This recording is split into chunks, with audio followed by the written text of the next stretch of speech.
We are back. What's up, everybody? Quadcast Nation. So excited to connect with you again. We got a doozy, super ultra gangster episode with Robb Wolf. This is the second half of a conversation we had with Robb talking about his book, Sacred Cow, which gets into the question, is eating beef safe? Is it sustainable? What's the nutritional value? What's the impact on our environment? And I guarantee you'll be surprised at what Robb has to say. And this is in light of, you hear me talk about this on the show, but about watching Game Changers. A lot of my friends, colleagues watch this series on Netflix or this documentary, and my mind was blown. It's all about plant-based nutrition, how impactful that can be. And so, meat seems to be getting a bad rap. And so hearing Robb's perspective on this was actually quite mind-opening. We also talk about, how to really critically look at some of the data that people bust out, whether it's in social media and even in the medical and scientific world. We talk about how we want to teach our kids how to really be critical thinkers. I think, honestly, that's a wave of the future, especially with AI. But yeah, it's a really in-depth conversation with Robb. He's full of knowledge. I honestly have a bit of a man crush on him. He's tremendous. Before jumping into the episode, I want to make sure you guys know about our low-carb keto conference that we had, virtual conference that's you could find on solvinghealthcare.ca /low-carb. This was an amazing virtual summit we had with Joy Kitty, nutrition specialist in low-carb, Ivor Cummins, and Dr. Paul Mason. Knowledge was being dropped all over the place. And use the link, solvinghealthcare.ca /low-carb, and you can purchase that for $29.95. And let me tell you, this was a game changer. Okay. All right. So without further ado, we're bringing Robb back again. As I mentioned, author, podcaster, change leader. You know what I'm saying, with the Healthy Rebellion. So proud of him and so proud of what he's all about. So yes, without further ado, crew, Robb Wolf. Welcome to Solving Healthcare. I'm Kwadwo Kyeremanteng. I'm an ICU and palliative care physician here in Ottawa and the founder of Resource Optimization Network. We are on a mission to transform healthcare in Canada. I'm going to talk with physicians, nurses, administrators, patients and their families because inefficiencies, overwork, and overcrowding affects us all. I believe it's time for a better healthcare system that's more cost-effective, dignified, and just for everyone involved. Okay, Robb, we're talking about your latest masterpiece, Sacred Cow, the book, the movie, and I got to tell you too, the plant-based approach to health has been a novel concept to me. We just are recently going to do a show, and after seeing that documentary Game Changers, I had so many people ask me, "Are you going more plant-based? Are you going more plant-based?" Especially when they presented the environmental side of things. So I haven't yet to jump into that book. That's my next one. But maybe tell us a bit about what the book and the movie is all about, and some of the myths or the science behind some of these claims that you hear about from the plant-based world. Yeah, it's a super complex and controversial topic, and I would make the case that currently there's kind of an asymmetric warfare that's being fought. So folks in the more vegan-centric world, they basically get these little hand grenades, and they're like, meat causes cancer, and they throw it over the fence. Yeah. Meat causes heart disease. Meat's going to destroy the planet. And it sounds super good. There is peer-reviewed research that seems to support their position. And then for folks like me to give any proper accounting of that, each one of these topics is kind of a mini PhD dissertation to really give it a thorough accounting. So it's really kind of a difficult process to get into. My co-author and I, Diana Rogers, we worked on the book for 4 years prior to release, same amount of time on the film. And what we look at is the health, ethical, and environmental considerations of a meat-inclusive food system. And, there are many things that are thrown out, like grazing animals release huge amounts of greenhouse gas, and that this is going to accelerate climate change, so we need to reduce the number of grazing animals. When you really look at the data around that, there's a couple of different things that are really concerning there. One is the amount of greenhouse gases attributed to these animals has been shockingly overblown. Some people have said that 86% of greenhouse gas emissions out of westernized countries come from animals. It's more like 2.8% as a beginning point. The other part of that that's really fascinating is that life produces greenhouse gases, both methane and carbon dioxide. Right now, you and I are greenhouse gas emitters because we're alive. And then when we die, we'll be one final push of greenhouse gas emissions and that's it, you know. But biogenic methane and greenhouse gases have to be treated in a very different way because it's part of a cycle. And where this has become really dangerous, in the rush to demonize all greenhouse gas emissions, there was a piece in the journal Physics that was kind of like it was a little bit of a head scratcher. Shellfish produce huge amounts of methane. I mean, absolutely massive amounts of methane. Termites produce massive amounts of methane. And so there's been some suggestion that we should eradicate termites and shellfish to save life. And this is kind of the nutty direction that things have taken. Are greenhouse gases important? Yes, but it's really more important to understand the context of what we are talking about. Even in this COVID pandemic, it's been interesting where numbers of grazing animals didn't decrease, but what did shockingly decrease is transportation. And there was a massive decrease in both carbon dioxide emissions and also methane, because that transportation sector is a disproportionately large, input to that. And it's also taking ancient carbon that's been underground sometimes hundreds of millions of years and really reintroducing it into the environment at a very high clip. And an ironic feature to all this is when you look at well-raised, holistically managed grazing animals, specifically like chicken and pork are a different category, and maybe we do a different show to unpack that at some point. But there have been these things called life cycle analyses when you look at all the thermodynamic inputs and outputs of a particular system. And grass-fed, holistically managed meat pulls more carbon out of the environment than what it releases from all the methane, the carbon dioxide, the water use, the whole 9 yards.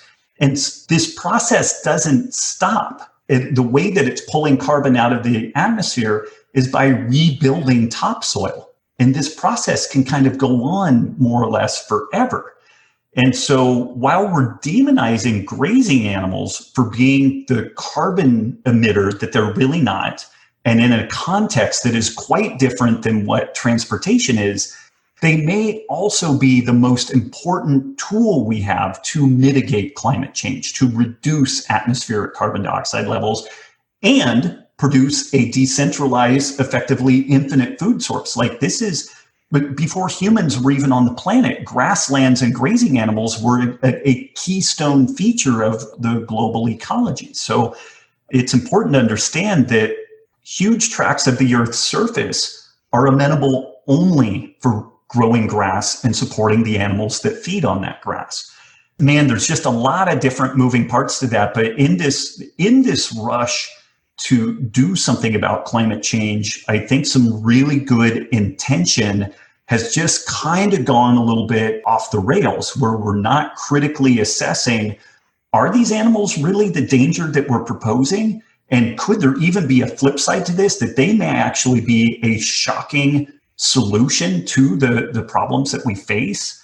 And, there's some interesting kind of access and kind of social justice stories around this stuff. Like when we really started poking around in all this, there are a good number of people around the world that the women are unable to own land, but they can own animals, and it's mainly grazing animals. And that is their sole source of income, of societal status. It provides a remarkably nutritious diet to their families and their communities.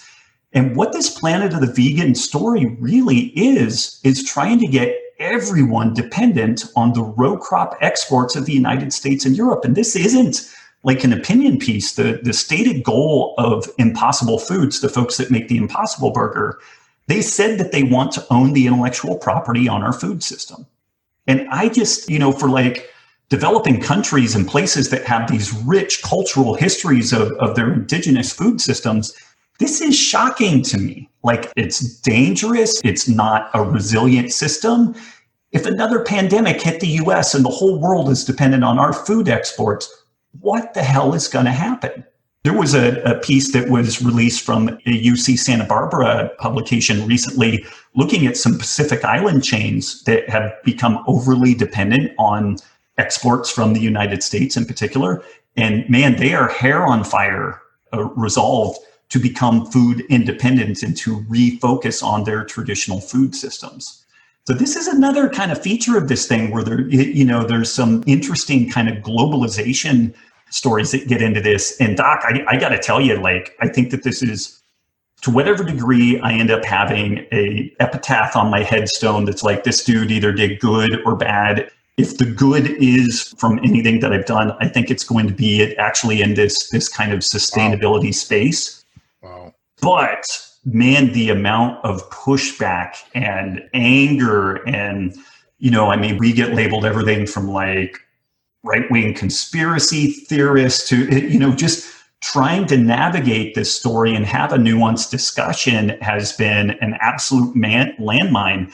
And I got to say, had I just doubled down on selling abs and skinny jeans, it would have been way better for my bottom line, would have been a lot better for the gray hairs popping up on my head, because it's been a stressful process. But I have 2 young daughters, and I want them to have a better world than, I want to leave them the best world that we possibly can, and hopefully a better world than what you and I had. So that doesn't mean I'm right. I strongly encourage people to get in and look at the material that we present there, and man, be as critical as possible. But in that critical analysis, just be honest. Is what we cite accurate? Go to the primary citations. What do those things really say? Like, we were really careful here's an example. A lot of people believe that pastured meat is more nutritious than grain finished meat.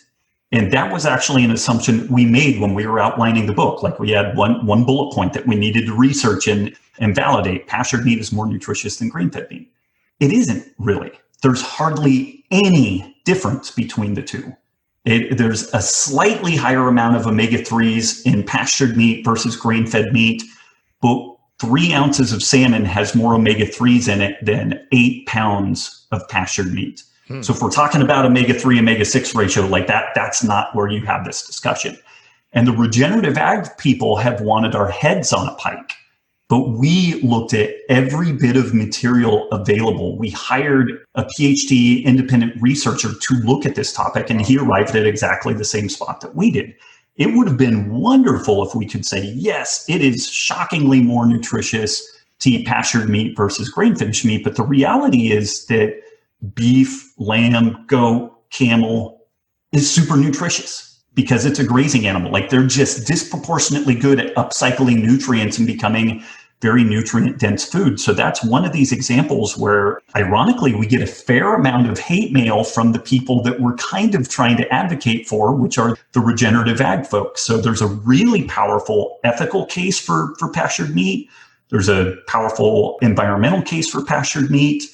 Pastured dairy is much more nutritious. Pastured eggs is more nutritious. Wild-caught fish is more nutritious. But the meat itself, there's just not that much of a delta between them. Wow. And man, and again, not to belabor the point, I would have loved for that story to have gone a different direction, but it just didn't. But we tried to be really careful to not greenwash any of this stuff and to play favorably to the crowd that we're catering to, even though we've had some fairly negative blowback around things like that. Yeah, I mean, first of all, I would just want to commend you for taking this on. You know what I mean? Because, this is not. I feel like it's almost worse than it used to be in terms of going against the grain. If you're going against the popular opinion right now, obviously I'm thinking about just people expressing themselves during COVID, but this as well. Like, I commend you for being brave. And what I always say is, I got 3 young boys. I always say, how would my boys, if they're watching me right now, or your daughters, would they want me to act with integrity and speak the truth, or just go along with the rest of the team? And I think, this is if you're passionate about it and there's some myths that need to be dispelled, like, let's do this, right? The other thing I wanted to mention regarding Sacred Cow, which actually blew me away, because one of the things that I saw is Diana Rogers, right?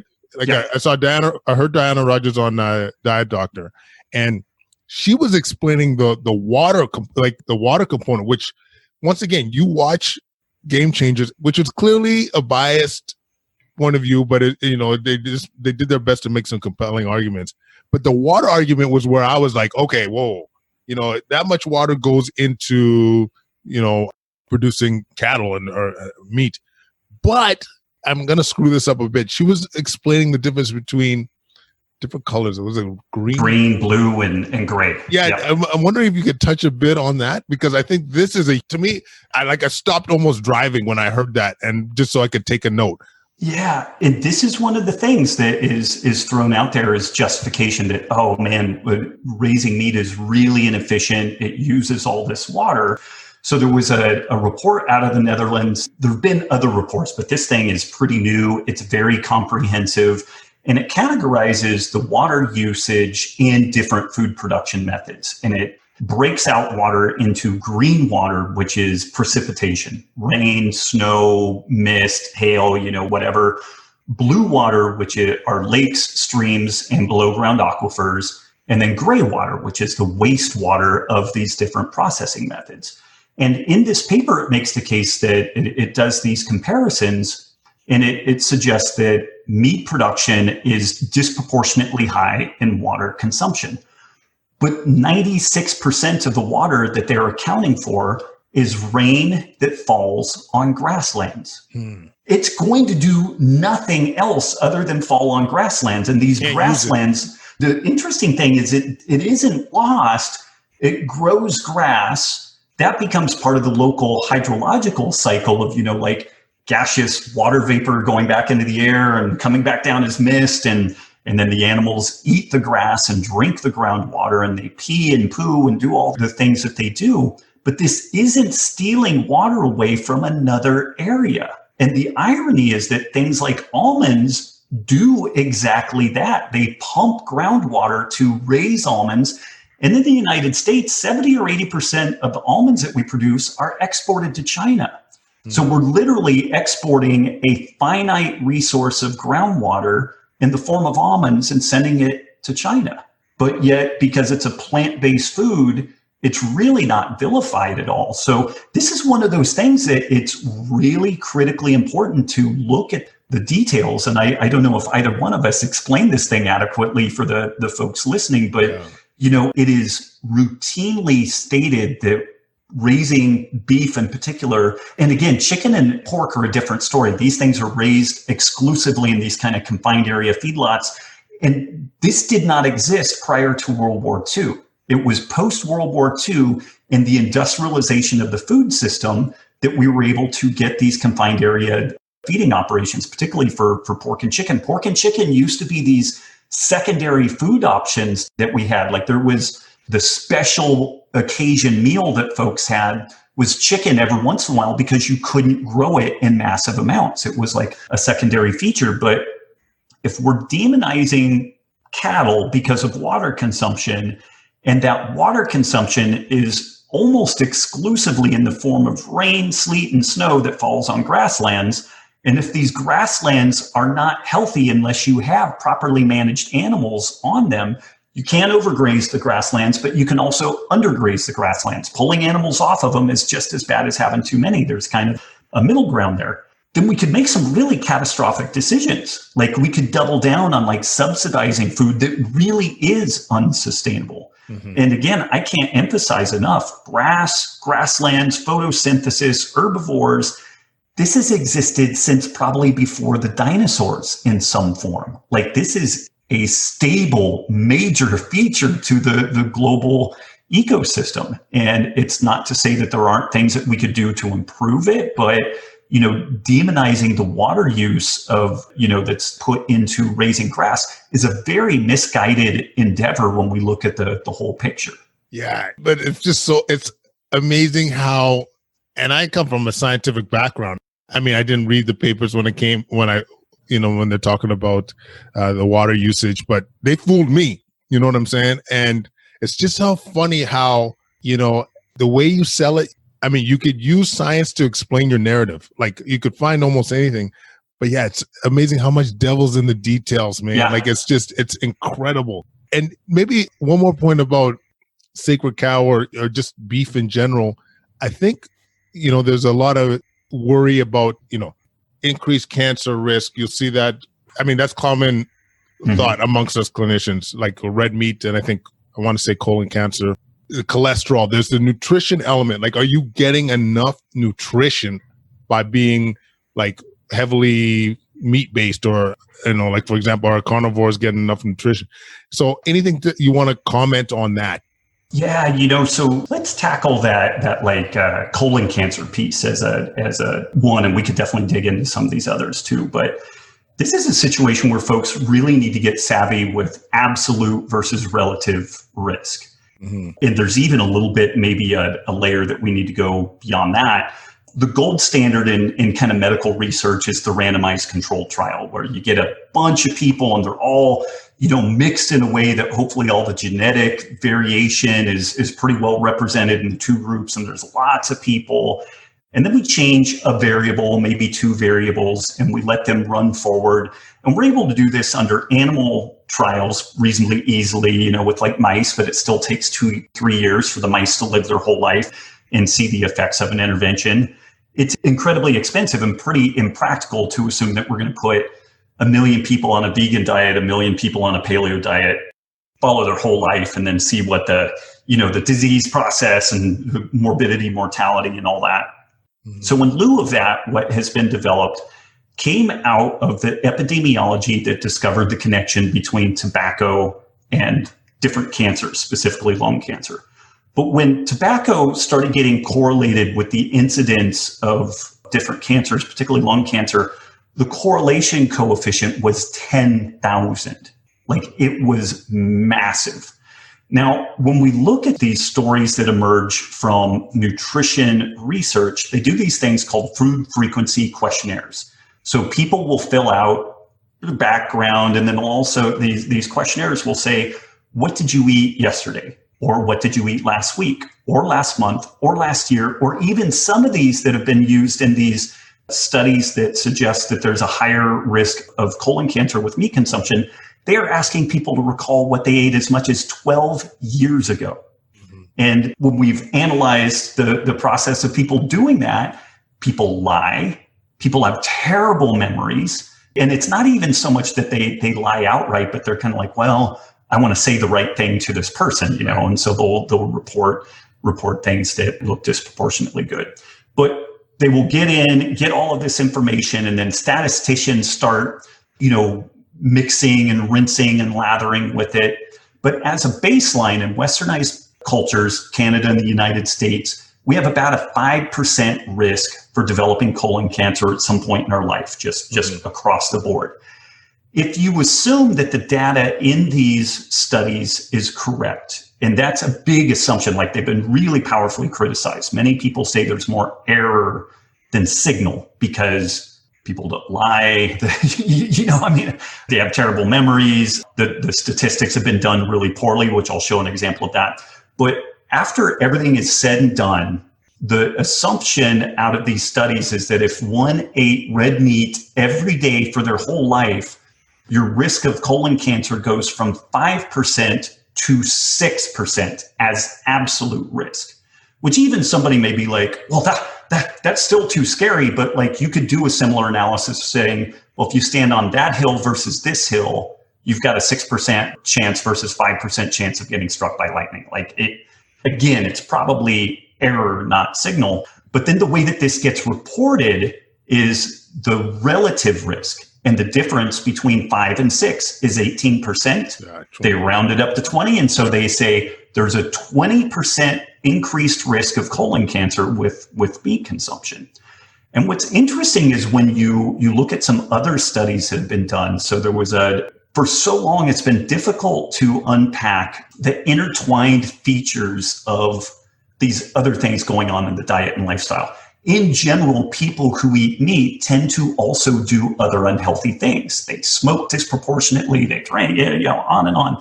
And some people will claim that through this process called multivariate analysis that you can control for that. That is a lie. It is an attempt at adjusting that, but it is not perfect. It is definitely not in the realm of showing causation. There are correlation potentials there, but even these correlation potentials with meat, it correlates at about 2% in cancer.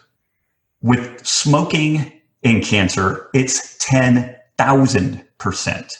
So it's not even on the same planet. Typically, it's thought that you need to get up around 10, 11, 12 before you really start getting something that's pretty strong on the correlation actually leading into the causation story. So those are, some of the kind of fast and loose things that happen in academia that look really scary. They get lots and lots of support. But the point I was making, they did do some interesting studies where they looked at folks who purchased meat in health food stores, and they tracked them over time.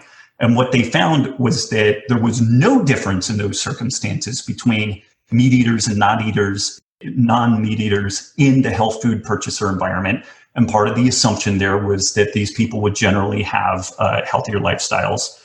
And one final piece is that we're often told that the Seventh-day Adventists are healthier than the rest of Americans. And in general, that's true. But what's interesting is Seventh-day Adventists are no healthiher than Mormons. Seventh-day Adventists are largely vegetarian, some of them vegan.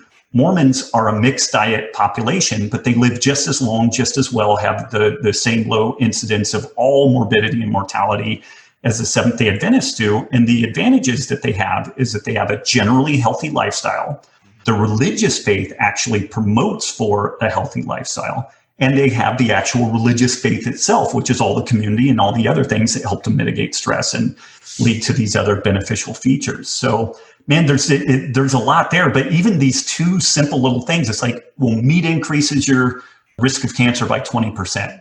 Again, it's the hand grenade thrown over the fence, and you either just take it or probably half of your listeners have committed suicide listening to me try to flail around unpacking this stuff, And I don't know that I did a particularly good job on it. And that is just one tiny slice of this story. And there's kind of this bigger picture reality, which is when we look at how terribly most people eat in the West, whether people went paleo or vegan or what have you, it's going to be a win. Eating less processed food, not drinking soda, that's going to be a win. And we're so wrapped around the axle of trying to find what is the one true diet religion to sell to people that we end up losing that bigger picture story that would be really valuable. And again, if somebody embarks on a vegan diet and they feel way better, they're looking better and everything, and then somewhere down the road it's not working so well for them, they can shift gears and do something else. And the same thing with a low-carb paleo. They could shift gears towards more plant-based, but for the love of God, stay out of the middle of the supermarket. Don't drink soda. Don't drink fruit juice, and those things are going to have huge benefits for people. Yeah. No reason why it's got to be complicated, but I know I've said it before, but I just really want to emphasize that personalized approach where you find what works for you with the principles of, being less processed foods, whole foods. That's a big win. The other thing I was going to say, Rob, and this is going to sound out of left field, but one of my dreams, I know you're homeschooling your kids, but because we're going into an era now of, AI, machine learning, a lot of jobs are going to become obsolete. Mm-hmm. And one thing that I'm dreaming for my kids is they learn how to critically think, critically appraise. If I'm a part of a educational system, this would be the number one priority. How do you tease through bullshit? You saw that Cambridge Analytica stuff. You're going to be feeding shit all the time that's not going to be accurate, that's going to be biased. How do you sift through it? How do you find the true answers? But I know that's out of left field there, but it's not, we made a point about that in the book that things that are very algorithmically driven, ironically, doctoring and lawyering are probably two of the professions that are going to get the pinch of AI first, ironically. But this regenerative ag story is really interesting The direction that we're going right now is more and more consolidation of our food production. There's like 9 companies that produce 95% of the food that's eaten on the planet. And I think that's a terrible idea. And there will be a ton of people that need meaningful work. Like that's just this kind of defining human feature. And what's interesting is these small scale, decentralized, regenerative farms. All that these farmers and ranchers do is critically think and problem solve all day long. Wow. AI will never replace that. It will help elements of it. Oh, your grass is good to go over here because of the satellite imaging, and we need to do some water. It will be informed by it. But the understanding within AI circles is we are unlikely to ever create human type creativity with AI. Exactly. If we do, it's going to be miles down the road. And it's going to interestingly be things that are both very cognitively demanding, but requires physical input of human labor to make it happen. And the ironic feature is that moving further away from this globalized food system and decentralizing things and having people feed their own goddamn communities, the people that hey neighbor, the harvest is coming in, and they're like, great, otherwise I'm going to starve, like there's that interdependency there. But there's also this remarkable opportunity to have people insulated over generational timescales from the encroachment of AI into the human workspace, because it's stable, it's necessary. We're always going to need food. We always need to steward our environment, and we're always going to need, meaningful work for people to do. And I'm really, outside of medicine, like producing food for people just seems like one of these like noblest of endeavors, like that's really like, man, that hits deep on you, So I am really stoked that you brought that up, because that's another big case that we make in the book. And I don't know that it really made it in the film, but I try to weave it into the podcast that I get onto, is when we're thinking about motoring into the future and what will our children do for work. Like part of the skill set that I don't know if they're going to like it or want to do it, but we're helping them to learn how to do some basic woodwork and carpentry, and like what does a solar cell work into a water pump.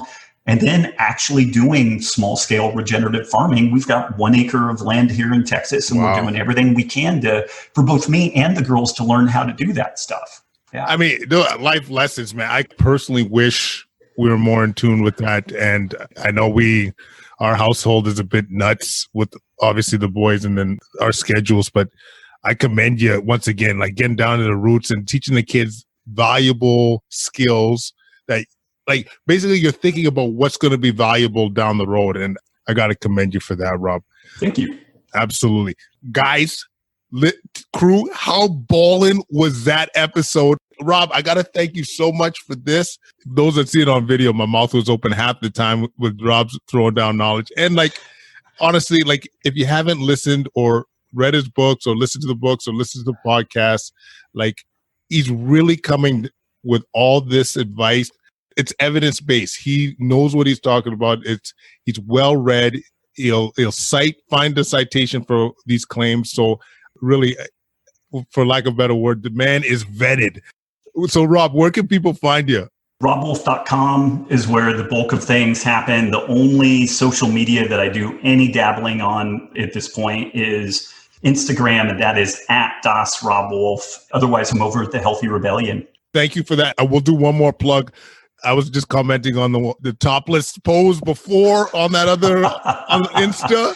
Man, the man is ripped. Okay, he's not only. It's all liposuction. It's liposuction and drugs. That's all it is. He's living it, guys. So thank you so much for doing this, and I know we're going to connect again in the future.